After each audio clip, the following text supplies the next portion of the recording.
Welcome everyone. In today's video, I will show you how to create tables in MySQL, different tables, columns and rows. And in this video, we will create just the tables and the columns, while we will be inserting values into the rows in our next video. So a table is a collection of related data entries, and it consists of rows and columns.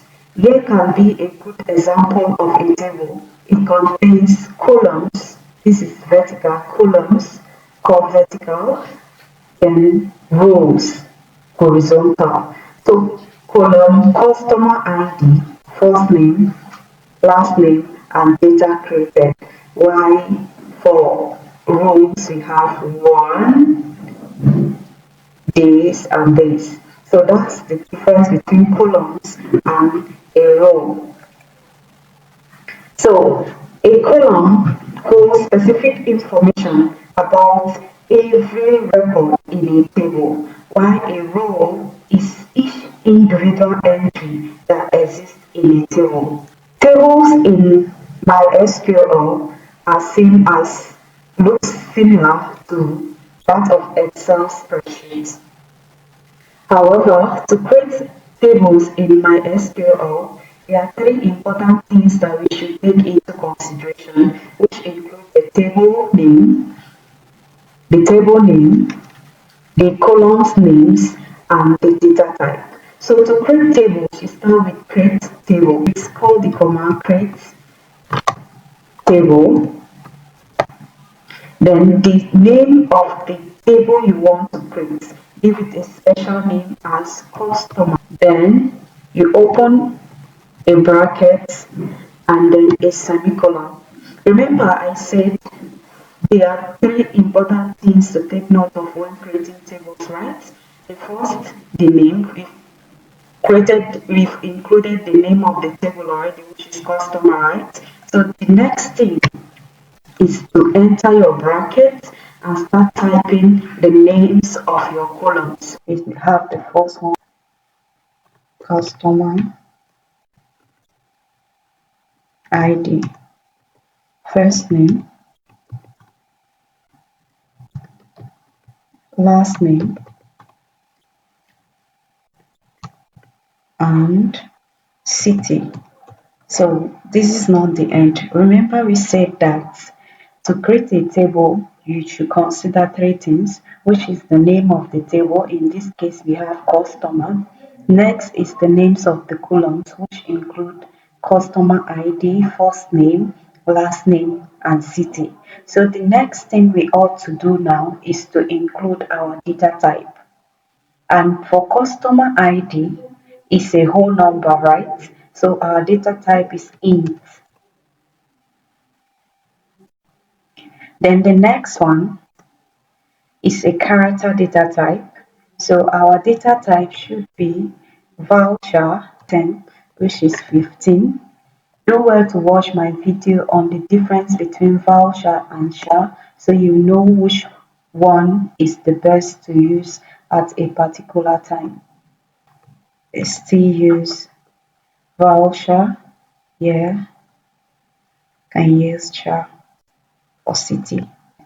So this is our table created. The next thing to do is to use commas in each of the columns to separate each column from the next one. So there is comma, put comma here comma, and then I'm good to go. Let's execute. And this is our table created. If I want to see this table, I could say select all from customer table, and here I execute, and this is my table. You know, I told you earlier that we will be creating a table and columns in the table, and then we will do the insertion of values in the next video. So this is a complete table created already. Next, we should also learn how to drop this table. and then we can rename it. So to drop this table, I use the drop command, drop, drop customer table, drop customer table. Okay. I won't like to execute this because I don't want to delete my table. But if you want to delete your table, you use the drop table and the table name and then a semicolon. It will automatically delete your table. And then this is our table on the web. Remember that our database that we are using to create this table is web. If you click on the table, you see customer. Now I would like us to know how we can change a table name to another name. So I can actually change this table name customer to employees. To do that, I will simply use rename table, rename table customer to the new name I prefer, which is employee. So let me execute this. Our new table called employer has been created. So if I should check here, if I should refresh and check, see on the table we now have employer. That means that the first table called customers has been changed to employees or I mean employers. So but I prefer using customer. So let's just retain customer. So I will take it back to the previous name, the initial name, which is customer. Now I'm changing it from employer to customer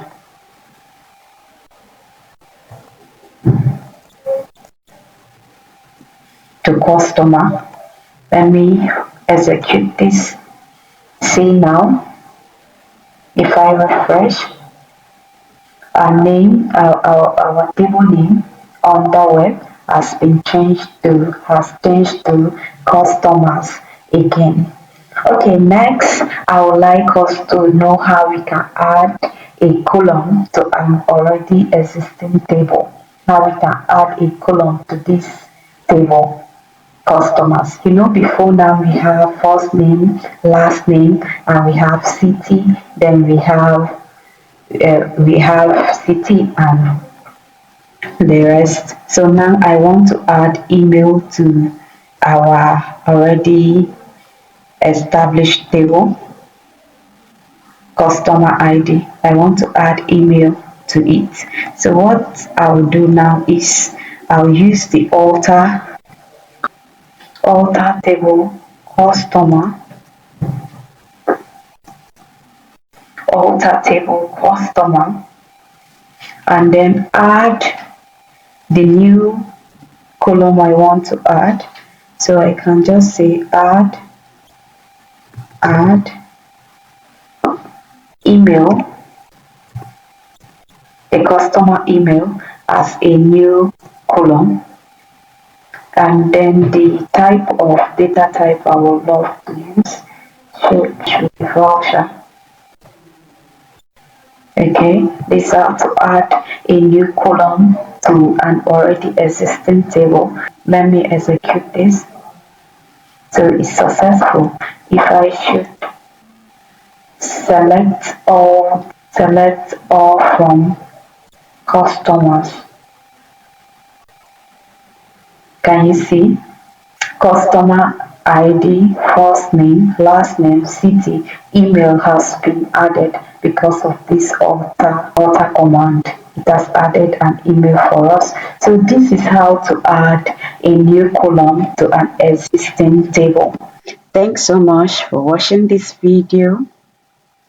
In this video, we've seen how to create a table, drop a table, rename a table, and as well add a column to a table. The next video will be a continuation of this video. So please do well to subscribe to our channel and as well watch the next video for more clarity. Subscribe so you can always get notifications about our updates. Thanks so much. Bye.